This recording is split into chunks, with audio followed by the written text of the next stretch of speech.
tudo bem? No encontro de hoje nós vamos falar sobre as necessidades emocionais das crianças. Antes de te dizer quais são as necessidades emocionais, eu vou te explicar o porquê que elas são importantes. As necessidades emocionais, elas são cruciais para o bom desenvolvimento humano. Também para um desenvolvimento emocional saudável. Todo ser humano em desenvolvimento passa por um processo de evolução. E aí eu destaco uma questão importante. Algumas pessoas, por questões biológicas inatas, necessitam de mais atenção às suas necessidades emocionais. Além das necessidades básicas que todo ser humano precisa, como por exemplo as necessidades fisiológicas, o ar, a água, a comida, a gente tem também a necessidade emocional, que hoje nós vamos compartilhar aqui 5 delas, que são as necessidades que são fundamentais para o desenvolvimento infantil. Tá, mas tu deve estar te perguntando, e se elas não forem atendidas, o que pode acontecer? Quando as necessidades emocionais não são atendidas, é como se deixasse falhas na aprendizagem emocional da criança. E ela passa a ter uma visão distorcida de si, do outro e do mundo. Então, uma visão distorcida interna e externa. E vamos para a primeira necessidade emocional, a necessidade de autonomia. Deixa eu te perguntar, o teu filho, a tua filha em algum momento já falou, deixa que eu faço? São nesses momentos e falas como essas, onde as crianças em desenvolvimento estão buscando a sua autonomia. E esse é um dos desejos delas, de tentarem conseguir fazer sozinhas. E você, como responsável, precisa ter um olhar atento à situação, mas um olhar de confiança e encorajamento para que essa criança realmente consiga. Em situações como, por exemplo, eles tiverem o desejo de lavar a louça, situações parecidas de atividades domésticas, busque ensinar como se faz e depois deixe que eles tentem fazer sozinhos. E vamos de mais um exemplo dessa necessidade. Imagina que agora chegou um casal de amigos na tua casa e tu oferece para eles um café. Ao chegar na mesa, uma das pessoas derrama café por toda a toalha. Nessa hora, tu briga com eles e diz: como que tu não presta atenção? Não cuida o que tá fazendo? Ou tu diz: deixa que eu faço, tá tudo bem, deixa que eu limpo onde você está. Muitas vezes, quando são crianças que derramam água na mesa, derramam algum alimento, elas são punidas e são xingadas por isso. Mas são nessas situações onde elas estão aprendendo. Muitas vezes tratamos adultos com todo carinho e cuidado e as crianças julgamos.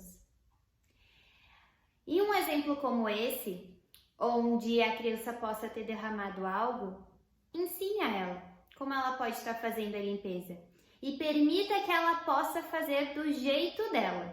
Talvez não atenda às suas expectativas de limpeza, mas é o melhor que ela está dando naquele momento com o que ela tem. O adulto da relação é você, não é a criança. Ela está aprendendo e está se desenvolvendo.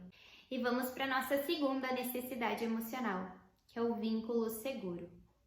Nessa segunda necessidade emocional, tem muito a ver com um ambiente caloroso, um ambiente repleto de amor, de afeto, de carinho. Um ambiente onde a criança possa se sentir amparada e protegida. E aí eu te pergunto, quando você tem um momento de brincar com o seu filho ou a sua filha, você realmente está presente no momento? Você consegue se desligar dos afazeres domésticos, do celular, do trabalho? Então, são ambientes assim, onde a gente consegue praticar atenção plena para a criança, olhando olho no olho, que ela também consegue desenvolver esse senso de vínculo seguro. E vamos para o nosso terceiro ponto, que é as necessidades de limites realistas e autocontrole. Através dos limites realistas, a gente possibilita que a criança aprenda sobre desejos e frustrações. 2 pontos muito importantes. E quando falamos em limites realistas, estamos falando de limites afetuosos e que também contem com a opinião da criança. Por exemplo, você está em um shopping e a criança quer muito continuar no brinquedo. Possibilite a ela duas opções. Restrinja a limites, ou seja, tu pode dar a opção para ela: filho, no momento nós temos duas opções, ir embora e em casa a gente fazer uma atividade muito divertida juntos, ou podemos agora sair em outro lugar que eu tenho certeza que você também vai gostar. Percebe? Estamos dando limites, mas também estamos possibilitando que a criança faça escolhas dentre os limites que foram colocados.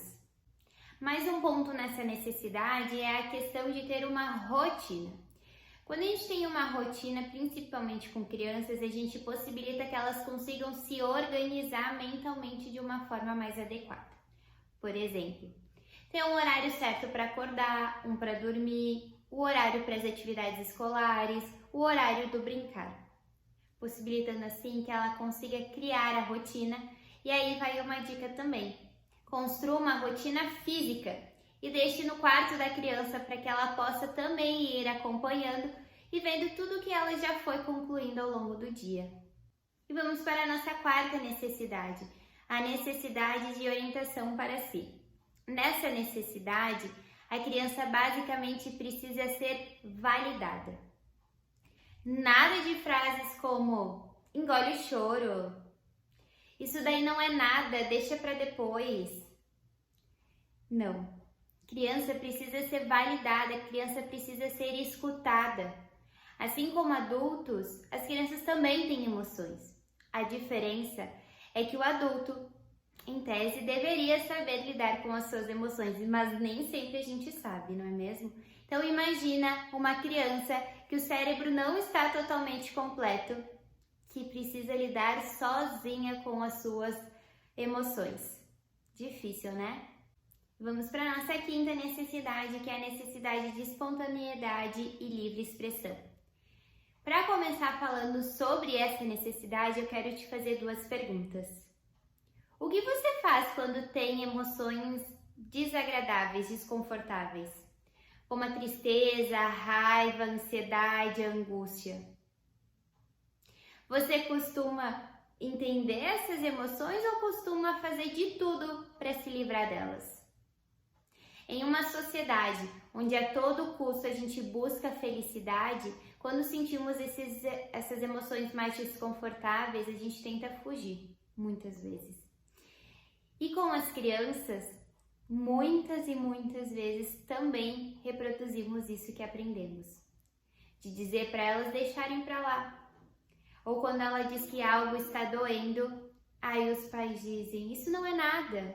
E para lidar com essa necessidade, eu vou te dar duas dicas. A primeira delas é agende todas as semanas reuniões de família, onde vocês possam compartilhar de momentos bons, momentos ruins, situações que deixaram vocês frustrados durante a semana, situações que foram muito positivas. Isso possibilita que você, responsável, mostre para o seu filho, sua filha, uma posição vulnerável, onde vocês também passam por situações desconfortáveis, às vezes situações boas, criando assim um ambiente validante, validando o sentimento e emoção de todos que ali estão presentes. A segunda dica é criar um quadro onde tenham emoções, como a alegria, a tristeza, a raiva, o medo. E todos os dias vocês colocam como estão se sentindo.